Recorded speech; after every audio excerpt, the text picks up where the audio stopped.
हाँ जी बेटे। तो बेटे आज हम लोग सबसे पहले बात शुरू करेंगे ट्रांसफार्मर से, ठीक है बेटे। टॉपिक को फाइनल टच देना, ध्यान से सुनना, अच्छे से समझना, ठीक है। हाँ जी,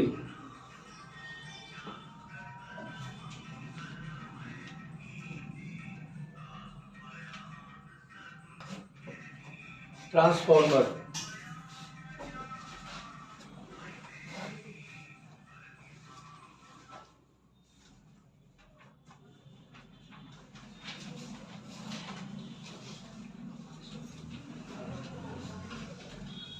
साक्षी, ट्रांसफार्मर के बारे में बता, क्या जानती है?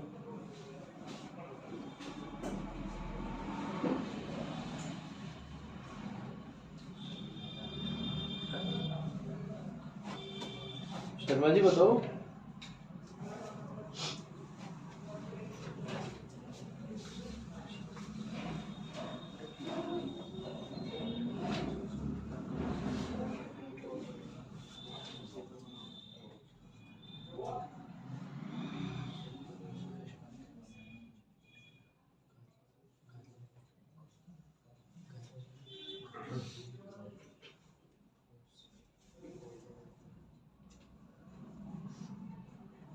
ट्रांसफार्मर जो है ना, ये long distance AC supply system है।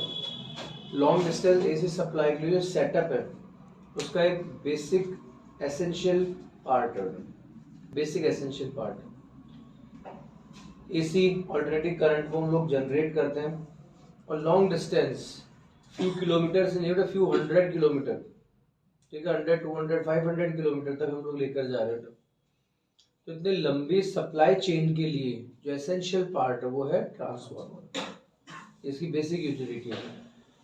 अगर ये नहीं होगा तो बड़ा लॉन्ग डिस्टेंस एसी जो फ्लो है, ट्रांसफर है, वो पॉसिबल नहीं हो पाएगा, ठीक है, ये पॉसिबल नहीं हो पाएगा। क्या बात समझो? जो ट्रांसफार्मर है इसका वर्किंग जो कॉन्सेप्ट है, वर्किंग कॉन्सेप्ट वो क्या है? ट्रांसफार्मर का वर्किंग कॉन्सेप्ट है म्यूचुअल इंडक्शन। क्या है बच्चों? म्यूचुअल इंडक्शन, ठीक है। ये म्यूचुअल इंडक्शन पर बेस्ड डिवाइस है। इसका वर्किंग प्रिंसिपल, वर्किंग कॉन्सेप्ट क्या है बच्चों? Mutual induction. ध्यान रखना, टू द पॉइंट बातें हैं, ठीक है। ओनली एसी में काम करेगा, डीसी में काम नहीं करेगा। ओनली एसी सप्लाई का एसेंशियल पार्ट है, डीसी सप्लाई में यूज नहीं होता है, ठीक है। नॉन ओमिक डिवाइस है, ओम्स लो को फुलफिल नहीं करता है। नॉन ओमिक डिवाइस है, बोर्ड एग्जाम में है क्वेश्चन है।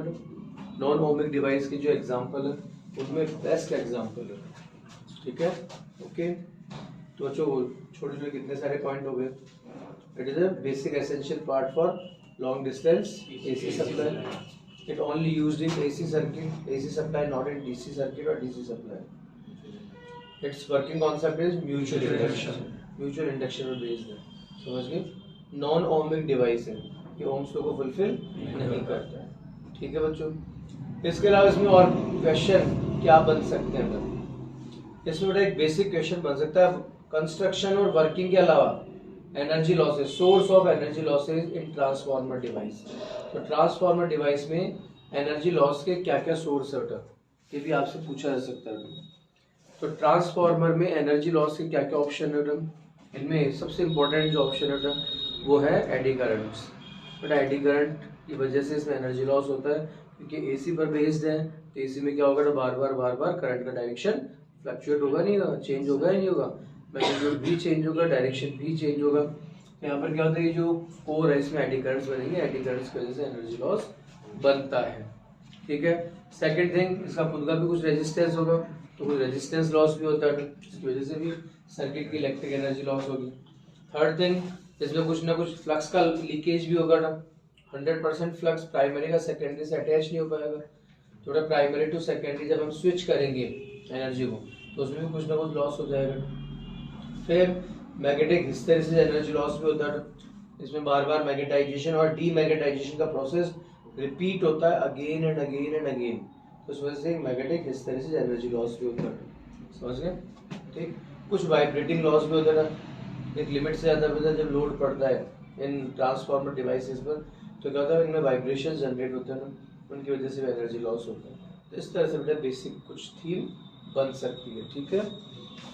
ट्रांसफार्मर में बच्चों ये जो आपने अभी अभी सेटअप असेंबल किया था, ये सॉफ्ट आयरन से बना हुआ लेमिनेटेड थिन शीट कोर है। It is thin sheet core made by soft iron. ये पूरा जो सेटअप है, ये पूरा ब्लॉक सॉफ्ट आयरन से बना हुआ है, मेटल ब्लॉक है, लेकिन एक सिंगल ब्लॉक ना होकर इसमें पतली पतली थिन लेयर्स होते हैं, बहुत सारी थिन लेयर्स होती हैं और उनको आपस में इंसुलेशन भी किया हुआ होता है। तो सॉफ्ट आयरन का कंप्लीट ब्लॉक ना होकर थिन लेयर्स के फॉर्म में आपने कट किया हुआ है इसको, ठीक है। और अलग अलग जो लेयर्स है उनके बीच में कुछ इंसुलेशन किया हुआ आपने, समझ गए। ये soft iron thin laminated sheet core है, soft iron thin laminated sheet core. Soft iron से ही क्यों बनाया गया शीट कोर, क्योंकि सॉफ्ट आयरन की मैग्नेटिक परमेबिलिटी सबसे बेस्ट होती है, सबसे अच्छी होती है। तो इस वजह से क्या होगा, प्राइमरी और सेकेंडरी के बीच में फ्लक्स का लिंक, फ्लक्स का अटैचमेंट सबसे ज्यादा और सबसे अच्छा होगा। समझ गए, कोई दिक्कत कोई परेशानी नहीं। हाँ जी, फिर बेटा इसमें हम लोग कॉइल्स अरेंज करेंगे।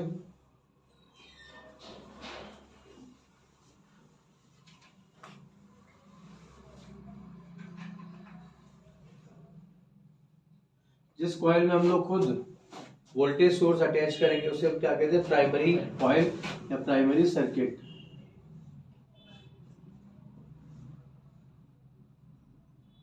यहाँ इनपुट एसी एंड एबी है, ऑल्टरनेटिंग वोल्टेज सोर्स और ऑल्टरनेटिंग करंट सोर्स, ठीक है बेटा, कोई दिक्कत नहीं।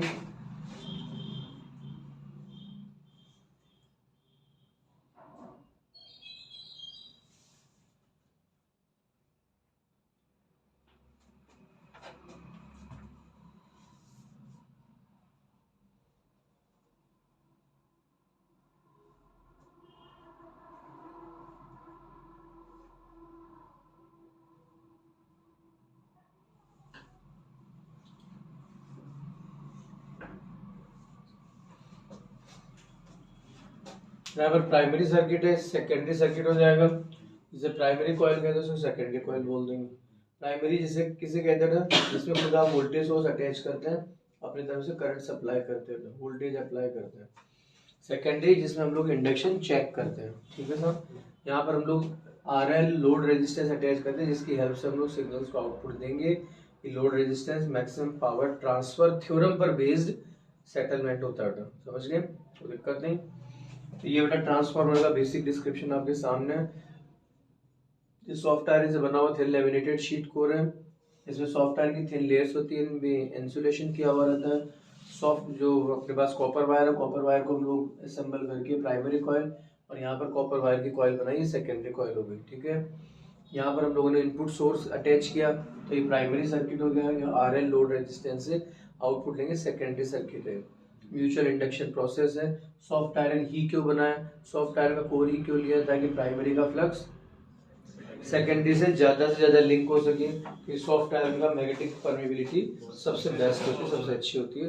तो प्राइमरी का जो मैग्नेटिक फ्लक्स है वो सेकेंडरी से ज्यादा एसोसिएट हो पाएगा, ठीक है साहब। इस सॉफ्ट आयरन कोर को थिन लेयर के फॉर्म में कट क्यों किया, to reduce energy loss due to eddy current. Eddy current का अमाउंट डिक्रीज करने के लिए, एडी करंट की वजह से होने वाले एनर्जी लॉस को मिनिमाइज करने के लिए हम लोगों ने इसे इस सॉफ्ट आयरन के कोर को थिन लेयर के फॉर्म में कट किया था, ठीक है। अगर ये पूरा एक ब्लॉक होता तो जबरदस्त एडी करंट बन सकते थे, वो आपने थिन लेयर्स के फॉर्म में कट कर दिया, इनके एडी करंट आपस में कंबाइंड नहीं हो पाते, इलेक्ट्रॉन के फ्लो कंबाइंड नहीं हो पाते, तो कंपैरेटिवली बहुत ही वीक एडी करंट्स बनेंगे। एडी करंट तो बनेंगे, मना तो नहीं कर रहे हम लोग, इसको आप 100% ब्लॉक नहीं कर पा रहे हैं अभी तो। ये हाँ, ये कि थिन लेयर की फॉर्म में कट करने से काफ़ी कम हो गया एडी करंट, इसके इफेक्ट बहुत कम हो जाएगा, नेग्लिजिबल अमाउंट हो जाएगा। ये बातें समझ में आती है, कोई परेशानी नहीं। चलिए, ये कंस्ट्रक्शन समझ में आता है। मैकेनिज्म बढ़िया आसान है, बहुत ही आसान मैकेनिज्म है बच्चों। प्राइमरी सर्किट में आप स्विच ऑन करेंगे तो क्या होगा, AC एंड AV अप्लाई होगा। AC एंड AV का मीनिंग क्या होता है, AC एंड AV का मीनिंग होता है टाइम के रेस्पेक्ट में फ्लक्चुएशन। टाइम के रेस्पेक्ट में मैग्नीट्यूड भी चेंज हो रहा है, डायरेक्शन भी चेंज हो रहा है, कोई दिक्कत? हाँ जी प्रधान जी ध्यान दे रहे हो? Yes sir. अरे वाह, पता नहीं मुझे क्यों लगता है कि आप ध्यान नहीं दे पा रहे। देखो सुनो, तो टाइम के साथ क्या होता है, करंट बढ़ता जा रहा है। यहाँ पर आप देख रहे हैं टाइम के साथ प्राइमरी सर्किट में करंट बढ़ रहा है, आप देख सकते हैं एसी है ऑल्टरनेटिंग करंट, थोड़ा मैग्नीट्यूड भी चेंज हो रहा है तो डायरेक्शन भी चेंज होती है। यहाँ पर आप देख रहे हैं टाइम के साथ करंट इंक्रीज हो रहा है, तो प्राइमरी में करंट इंक्रीज होगा तो प्राइमरी का मैग्नेटिक फील्ड इंक्रीज होगा, फील्ड इंक्रीज होने से फील्ड लाइंस इंक्रीज होगी तो सेकेंडरी का फ्लक्स भी चेंज होगा, सेकेंडरी का फ्लक्स चेंज हो गया मतलब फैराडे के अकॉर्डिंग इंडक्शन होना तय है। तो बच्चों ये म्यूचुअल इंडक्शन प्रोसेस है। क्या है? Mutual induction process. कोई दिक्कत, कोई परेशानी नहीं। तो प्राइमरी में आपने जैसे ऑल्टरनेटिंग करंट फ्लो किया तो टाइम के रेस्पेक्ट में वैल्यू मैग्नीट्यूड वाइज और डायरेक्शन वाइज दोनों ही चेंज हो रही है, तो प्राइमरी का फील्ड भी चेंज होगा तो बेटा सेकेंडरी का फ्लक्स भी रेगुलर चेंज होगा। तो रेगुलर क्या होगा, म्यूचुअल इंडक्शन चलता जाएगा तो एसी ही इनपुट होगा, एसी ही आउटपुट होगा। ट्रांसफार्मर कभी एसी को डीसी या डीसी को एसी में कन्वर्ट नहीं करता है बच्चों, एसी को एसी में ही रखता है। ठीक है, इनपुट क्या है, एसी एंड एवी, आउटपुट भी एसी एंड एवी ही होगा, ऑल्टरनेटिंग करंट और ऑल्टरनेटिंग वोल्टेज ही होगा। समझ गए? तो दिक्कत, कोई परेशानी नहीं? ओके, तो बच्चों ये इंडक्शन प्रोसेस बनेगा। अब इसकी जो मैकेनिज्म है इसमें हम लोग 3 बेसिक एजम्पशन लेते हैं। First assumption, there is no flux leakage between primary and secondary. Primary और सेकेंडरी के बीच में कोई फ्लक्स का लीकेज नहीं होता है, ऐसा हमारा एजम्पशन है, मतलब टाइटली कपल्ड सर्किट होते हैं। लेकिन अपने को पता है कि 100% टाइटली कपल्ड सर्किट तो पॉसिबल नहीं, तो वर्चुअल कॉन्सेप्ट है, कुछ तो एनर्जी लॉस होता है। लेकिन इसकी मैकेनिज्म में हम लोग एजम्पशन करके चलते हैं कि प्राइमरी का फ्लक्स सेकेंडरी से 100% लिंक हो रहा है।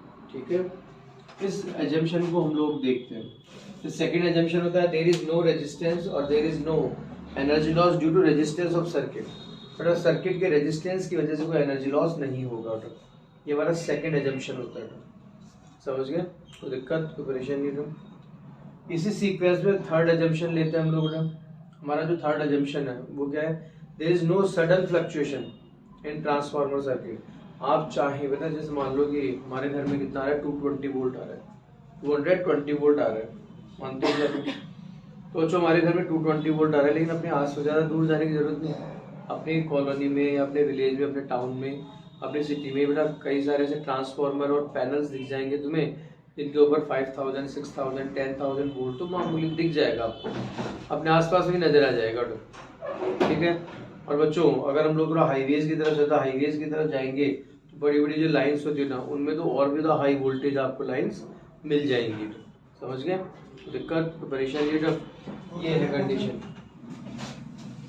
तो बच्चों यहाँ पर अपन देख सकते हैं कि जरा सोचिए बेटा, हमारे आसपास में है 10,000, 15,000 वोल्ट, 10,000 वोल्ट, अपने घर में आ रहा है ओनली 220 वोल्ट।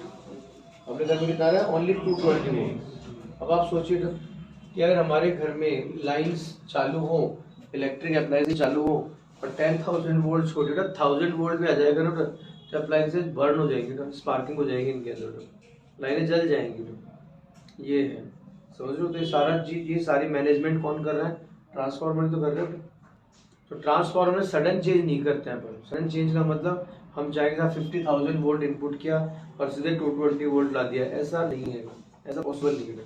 अगर ऐसा हम करने की कोशिश करेंगे ना तो इस ट्रांसफार्मर डिवाइस में चलो सुनो ना, ध्यान देना, ढंग से सुनना, सभी अच्छे से समझना।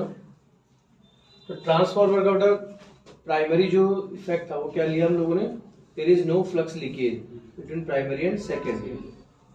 सेकेंड इफेक्ट हम लोगों ने क्या ऑब्जर्व किया, there is no energy loss due to resistance of transformer circuit.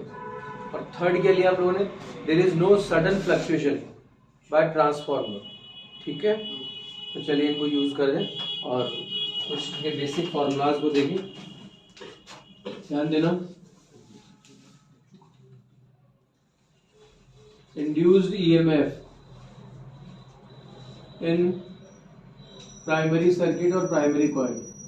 तो इंड्यूस्ड ईएमएफ का फॉर्मूला क्या होता है, E equal to minus d∅v upon dt, याद तो है ना? फैराडे लॉ के अकॉर्डिंग तो E equal to d5/dt, n turns है तो n से मल्टीप्लाई कर दीजिए, और लेंज के अकॉर्डिंग माइनस साइन, याद है नहीं है तो दिक्कत कोई परेशानी नहीं। प्राइमरी सर्किट में नंबर ऑफ टर्न्स ले लिए np, सेकेंडरी में number of turns ns, induce EMF ep, yes, current ip, is। तो बेटा ये प्राइमरी सर्किट में इंड्यूस्ड ईएमएफ लिख सकते हैं ना,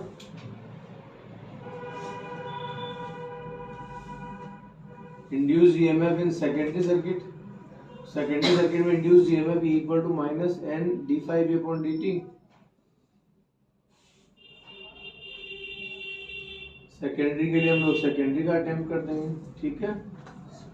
तो इक्वेशन 2/1 कर दें, 2/1 induced EMF in secondary upon induced EMF in primary, number of turns in secondary upon number of turns in primary. ये लीजिए, क्या हम लोग यहाँ तक का सफर समझ सकते हैं? कोई टेंशन, कोई दिक्कत वाली बात नहीं।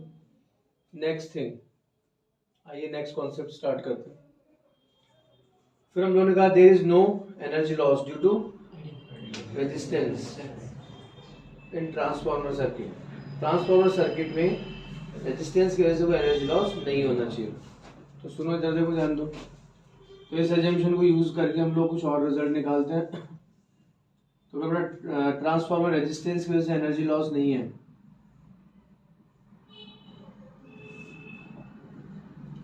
रेजिस्टेंस अगर नहीं है तो इसका मतलब एनर्जी लॉस नहीं होगा। इसका मतलब राकेश क्या होगा? Input power must be equal to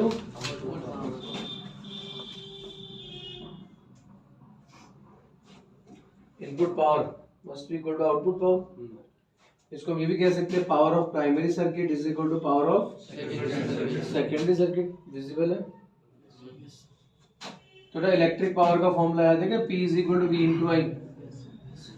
yes और नो? पक्का? दिक्कत वाली बात नहीं। थोड़ा इस प्रॉपर्टी को अपन यूज लेते हैं। अब देखिए, ध्यान देना, P is equal to voltage into current, तो बेटा E इंटू आई कर लेंगे। यहाँ पर वोल्टेज मतलब पोटेंशियल, मतलब EMF क्या ले रहे हैं? E, और करंट ले रहे हैं I। प्राइमरी सर्किट का पावर मतलब EP IP, ES IS। क्या हम लोग ऐसा कुछ कर सकते हैं? बताइए बच्चों। यहाँ से क्या रहा? ES upon EP, ES upon EP तो कितना रहा? IP upon IS। कुछ फील हुआ क्या? नॉर्मली ओम्स लॉ में तुमने क्या पढ़ा है? V proportional to I, V directly proportional to, याद है ना? इसका मतलब E directly proportional to I होना चाहिए। लेकिन यहाँ पर अपन देखें तो E inversely proportional to I, ES तो IS। कुछ फील हो?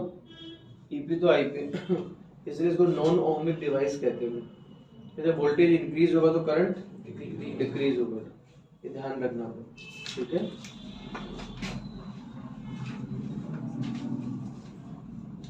From equation 3 and 4, equation 3 and 4 अगर मैं इंक्लूड करूं तो ध्यान देना, ES upon EP, NS upon NP, IP upon IS is equal to R। This is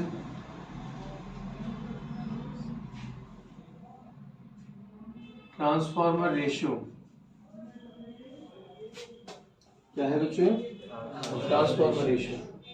ES upon EP, NS upon NP, तो IP अपॉन IS। और तुम किससे रिप्रेजेंट करते हैं? R से। ये है ट्रांसफार्मर रेशियो। क्या है कमाल? समझ में आ गई बात? कोई दिक्कत, कोई परेशानी तो नहीं?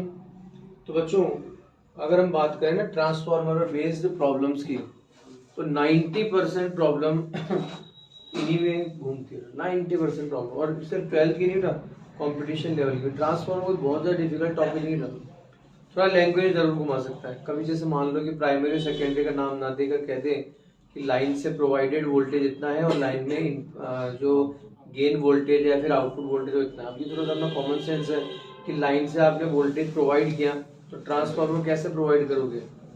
प्राइमरी में, और लाइन को प्रोवाइड किया तो कैसा होगा, सेकेंडरी से निकला होगा। तो ये थोड़ा सा बस लैंग्वेज को थोड़ा पकड़ने की कोशिश करना, बाकी और कोई मुश्किल काम नहीं है, बहुत कोई डिफिकल्ट वर्क नहीं है ट्रांसफॉर्मर में, ठीक है। कोई दिक्कत, कोई परेशानी नहीं। अगर मैं इसी सीक्वेंस से थोड़ा और आगे लेके चलूँ तो बेटा ध्यान से सुनना सभी अच्छे से, सेम सीक्वेंस में और आगे चल रहे हैं अपन। तो बच्चों यहाँ तक का काम समझ में आया? हाँ थोड़ा तेज।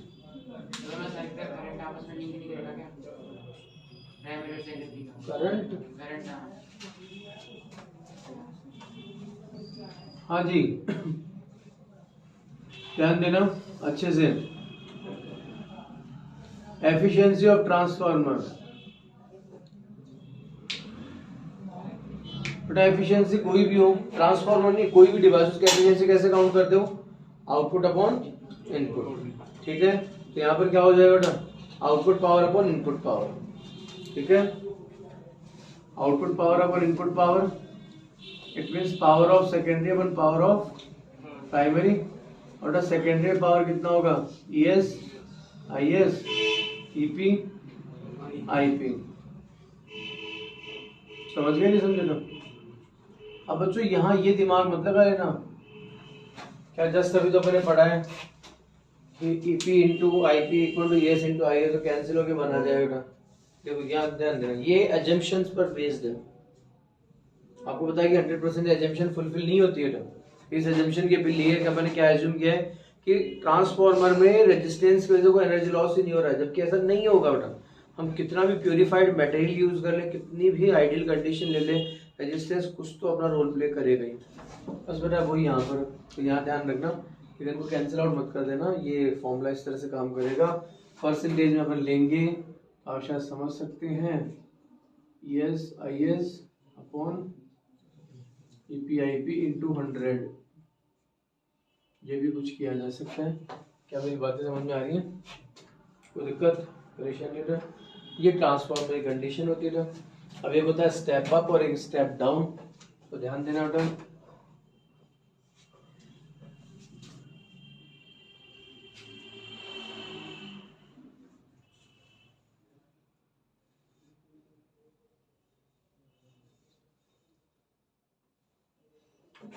इसमें क्या सिचुएशन रहेगी, number of turns in primary is lesser than number of turns in secondary. अब देख रहे हैं सेकेंडरी में टर्न्स ज्यादा है, तो सेकेंडरी में ईएमएफ भी ज्यादा हो जाएगा और सेकेंडरी में करंट डिक्रीज हो जाएगा। ध्यान रखिएगा, तो ये स्टेप अप की प्रॉपर्टी है। तो स्टेप अप में क्या होगा, सेकेंडरी में टर्न्स ज्यादा है, सेकेंडरी में इंड्यूस्ड ईएमएफ ज्यादा है, सेकेंडरी में करंट कम होगा प्राइमरी से, ठीक है, कोई दिक्कत नहीं।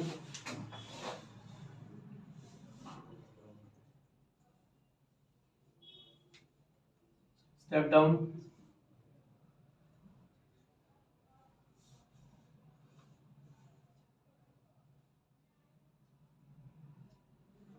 आप देख सकते हैं प्राइमरी में टर्न्स ज्यादा है, प्राइमरी में ईएमएफ ज्यादा है, तो प्राइमरी में करंट कम। ये स्टेप डाउन की कंडीशन है। ओके, एनी एक्सक्यूज, कोई प्रॉब्लम, कोई दिक्कत, समस्या नहीं? प्राइमरी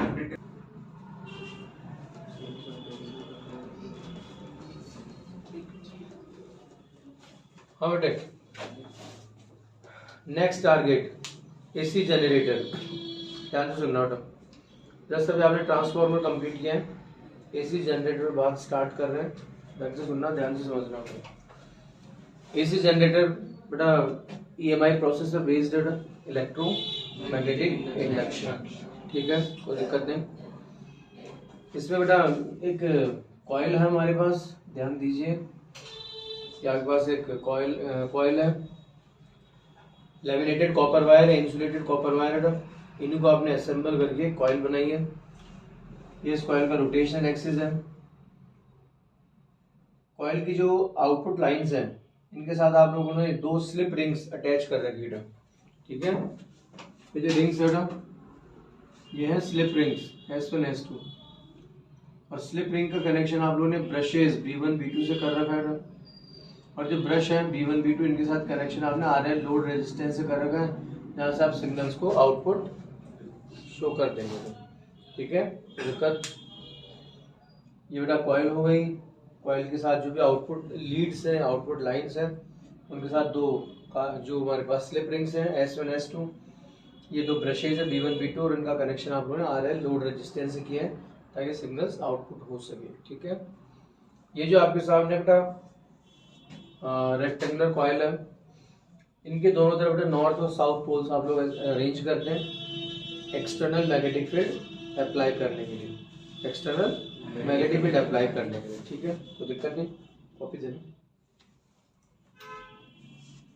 बच्चों। जो कॉपी है, इसी कॉपी में अगर मैं बात करूं तो यहाँ पर आप लोगों ने वायरिंग असेंबल करके एक कॉइल बनाई है, इसका रोटेशन एक्सिस है मान लीजिए। ठीक है, और एक्सिस के रेस्पेक्ट में कॉइल इस तरह से रोटेट कर रही है। क्या मेरी बातें समझ में आ रही है? कोई दिक्कत, कोई टेंशन नहीं। मैग्नेटिक फील्ड है, अब सपोज यहीं पर अपन बात कर लेते हैं, ये मैग्नेटिक फील्ड है। ठीक है, ध्यान से सुनना बेटा, अच्छी तरह समझना। ओके, अगर ये मैग्नेटिक फील्ड है, ओके, तो ये जो मैग्नेटिक फील्ड आपको दिखाई दे रहा है बेटा, इस कॉइल को जब आप घुमाएंगे इस पोजीशन में बेटा, अब जैसे आप घुमाते घुमाते यहाँ लाएंगे तो ये तो मैग्नेटिक फील्ड था ही। ठीक, अब जब उसे घुमाते हुए यहाँ तक लाएंगे बेटा, तो क्या होगा, फ्लक्स मैक्सिमम से जीरो जाएगा, देन अगेन मैक्स। सुन रहे हो, जैसे जैसे आप कॉइल को घुमाते जाएंगे बेटा, ठीक है ना, थोड़ा मैं छोटी कॉइल ले लेता हूँ। देखिए ये है, तो ये मैग्नेटिक फील्ड है, तो कॉइल में से क्या होगा, फ्लक्स मैक्सिमम होगा। और जब आप घुमाते घुमाते यहाँ ले आएंगे इसको, क्या होगा, फ्लक्स भी जीरो हो जाएगा। Then again increase max, then again decrease zero. क्या मेरी बातें समझ में आ रही? तो कॉइल के घूमने के साथ साथ क्या हो जाएगा, तो फ्लक्स रेगुलर चेंज होगा। जैसे जैसे कॉइल घूमती जाएगी वैसे वैसे associated flux increase, then maximum, decrease, then zero, again increase maximum, again decrease zero. तो फ्लक्स रेगुलर चेंज होगा, और फ्लक्स रेगुलर चेंज होगा तो according to Faraday law and Lenz law induction भी रेगुलरली होता रहेगा। और इस तरह से एसी जनरेटर अपना काम करेगा। बोलो जी, वर्किंग समझ में आती है? तो दिक्कत, कोई परेशानी नहीं। ये जो कॉइल है, कॉइल की एक लोकेशन हम लोगों ने ले ली,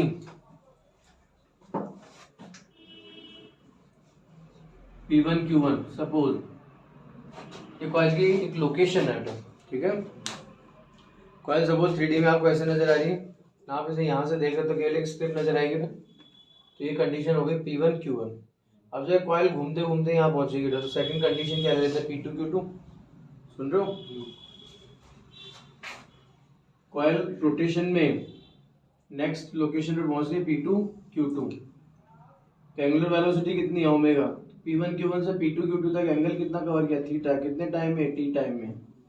ठीक है, दिक्कत नहीं। तो किसी भी टाइम मोमेंट पर एसोसिएटेड फ्लक्स कितना होगा, ध्यान से सुनना बेटा अच्छे से।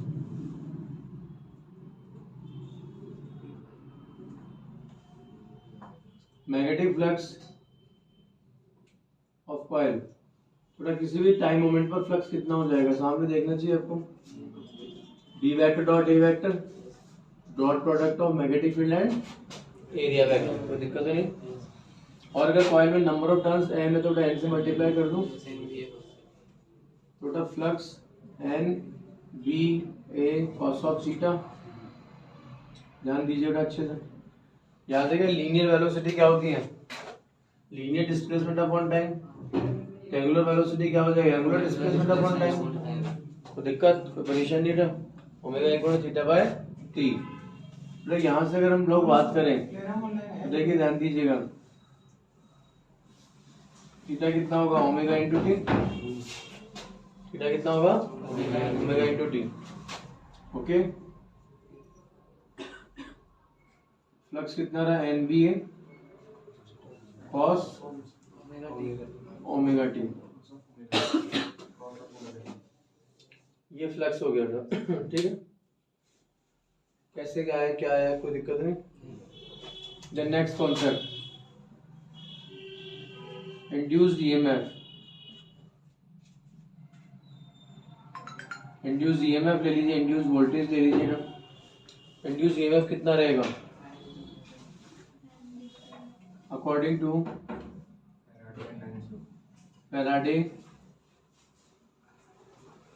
लेंज लॉ, फैराडे और लेंज लॉ के अकॉर्डिंग अपन सोचें इंड्यूस्ड ईएमएफ कितना होगा, rate of change of magnetic flux with respect to time, और लेंज के अकॉर्डिंग माइनस टेन। दिक्कत टेंशन नहीं, बेटा ध्यान से सुनना अच्छे से।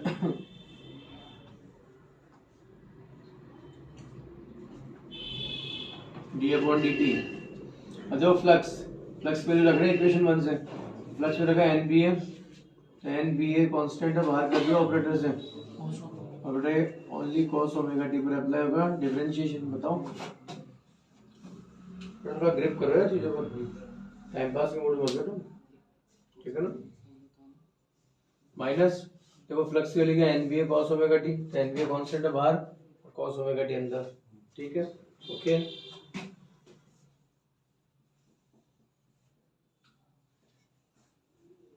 कॉस थीटा, तो कॉस थीटा कितना है minus sine theta,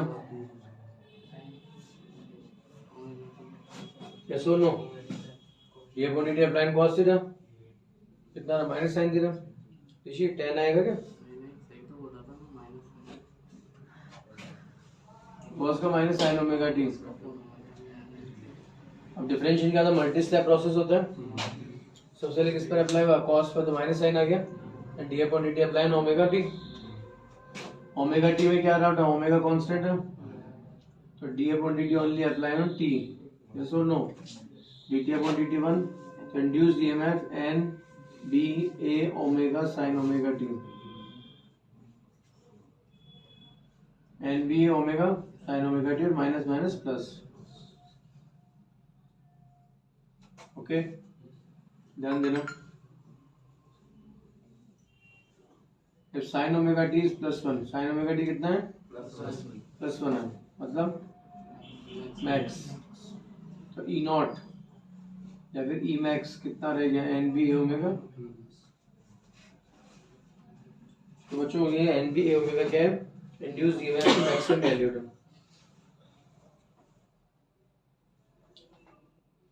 induced EMF की मैक्सिमम वैल्यू है, इसको मैंने किससे रिप्रेजेंट किया, ई नॉट, किससे रिप्रेजेंट किया, ई नॉट। अगर आपको याद आ रहा हो लेसन नंबर 7 की एंडिंग चल रही है, लेसन नंबर 6 की एंडिंग चल रही है, तो लेसन नंबर 7 में आपने पूरे लेसन में ये चीज पढ़ते हैं, अगर याद हो तो V is equal to V naught sine omega T, alternating voltage, तो कुछ और नहीं है, इंड्यूस्ड ईएमएफ है वही है वहां पे, ऑल्टरनेटिंग वोल्टेज। हाँ जी देखिए E is equal to E naught sine omega T, ध्यान देना बच्चों, यहाँ पर क्या है इंस्टेंटेनियस इंड्यूस्ड ईएमएफ, ये क्या पर instantaneous induced EMF, E not क्या मैक्सिमम इंड्यूस्ड ईएमएफ, समझ गए, साइन रिपीटेटिव फंक्शन और ओमेगा टी फेज एंगल, ठीक है कोई दिक्कत नहीं। ये कंडीशन आप लोगों ने यहाँ पढ़ी, V is equal to V naught sine omega T, same amount है, समझ गए, कोई दिक्कत कोई परेशानी नहीं, थोड़ा इसी सीक्वेंस में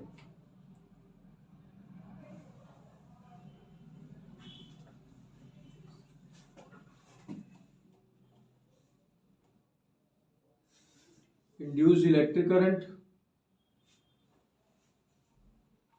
ओम्स लॉ के according I is equal to E upon R लिख देंगे, voltage upon resistance that is current, E की वैल्यू कितनी है, I is equal to E कितना है, E naught sine omega t upon R, थोड़ा देखो ध्यान देना, instantaneous value upon resistance, instantaneous current हो गया, E की वैल्यू अपॉन रेजिस्टेंस, E की value of EMF upon resistance क्या हो जाएगा, E का amount of current, I is equal to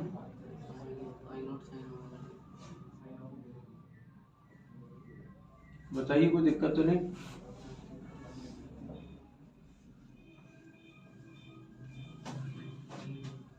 कहिए जरा, यस और नो, कोई भी कंफ्यूजन हो तो बताइए।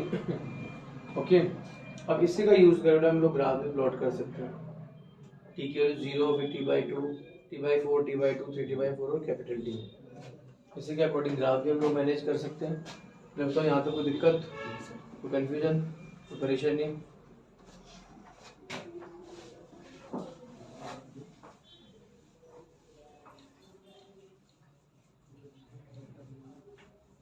हाँ जी बेटे ध्यान से सुनो अच्छे से। T=0, अगर अपन स्मॉल टी 0 रखें, 0 से मल्टीप्लाई पर 0, साइन 0 की वैल्यू 0, E=E0 साइन 0 कितना हो जाएगा 0 हो जाएगा।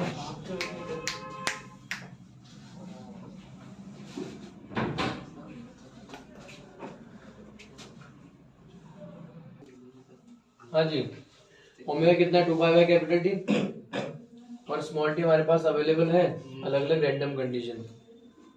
तो देखो ना, सबसे पहले आपने T=0 रखा और स्मॉल टी की जगह 0 रखते ही 0 से मल्टीप्लाई 0 हो जाएगा सब कुछ। साइन 0 0 है, ईएमएफ तो 0 का, जबकि कॉस 0 कितना होगा +1। तो induced flux NB maximum. T/4 की बात करें, E=E0 साइन, देखिए टाइम कितना रखा मैंने T/4, T कैंसिल और 2 से 4 कैंसिल, तो कितना रहा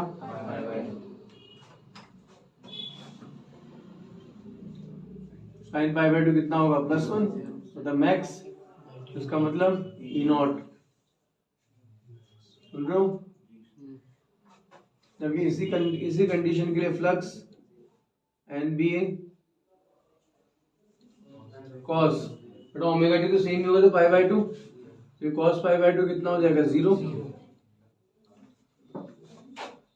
the next condition T/2 E0 sine T/2, T cancel और 2 कैंसिल, तो कितना रहा ओनली पाई।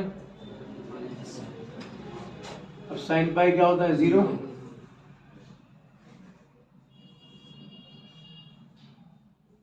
तो ये फ्लक्स में कॉस पाई क्या होता है -1, तो -NBA। वापस से फ्लक्स मैक्सिमम है लेकिन अपोजिट डायरेक्शन में, प्लस फ्लक्स फिर से मैक्सिमम लेकिन opposite direction. 3T/4, 3T/4 T cancel और 2 से 4 कैंसिल, 3π/2।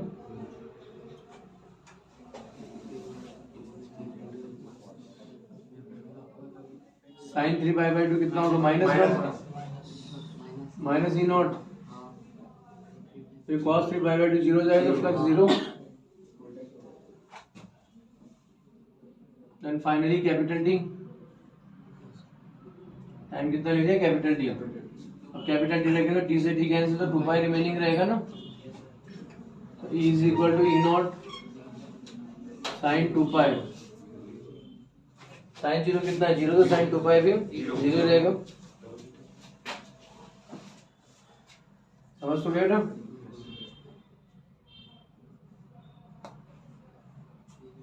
अभी फ्लक्स की बात करें,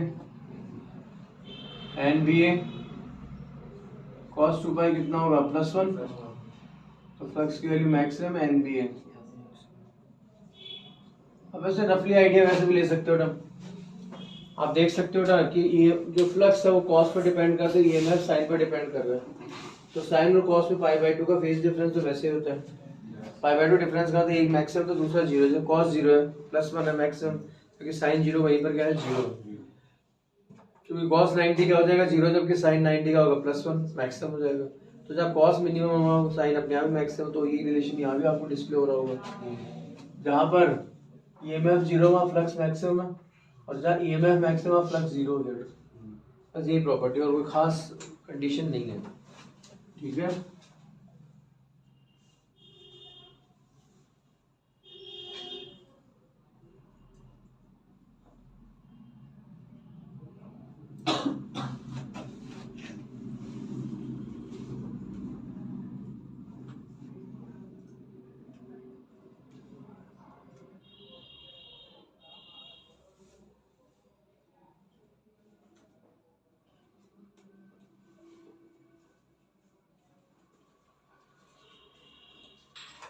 हाँ बेटे,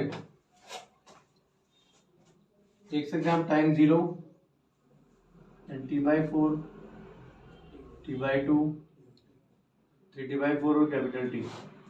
EMF की बात करें T = 0 तो EMF 0, ये लिए 0 है। फिर T/4 पर EMF मैक्सिमम होना चाहिए, T/4 मैक्सिमम है। T/2 पर 0 होना चाहिए, 0 है। 3T/4 पर फिर से मैक्सिमम अपोजिट डायरेक्शन में, तो ये है। और कैपिटल T पर फिर से 0 है। तो रेगुलर ग्राफ तो किसके लिए? EMF के लिए। डॉटेड ग्राफ किसके लिए? फ्लक्स के लिए। अब आप खुद सोचिए, अब T = 0 तो फ्लक्स कैसा है? मैक्स। तो टाइम जब 0 तो फ्लक्स मैक्सिमम। T/4 पर फ्लक्स 0, T/4 पर फ्लक्स का ग्राफ 0, T/2 पर फिर से मैक्सिमम अपोजिट डायरेक्शन में, 3T/4 फिर से 0 और कैपिटल T पर फिर से मैक्सिमम। बोलो क्लियर है क्या? तो दिक्कत परेशानी नहीं। ये आपका AC जनरेटर कंप्लीट होता है। तो दिक्कत परेशानी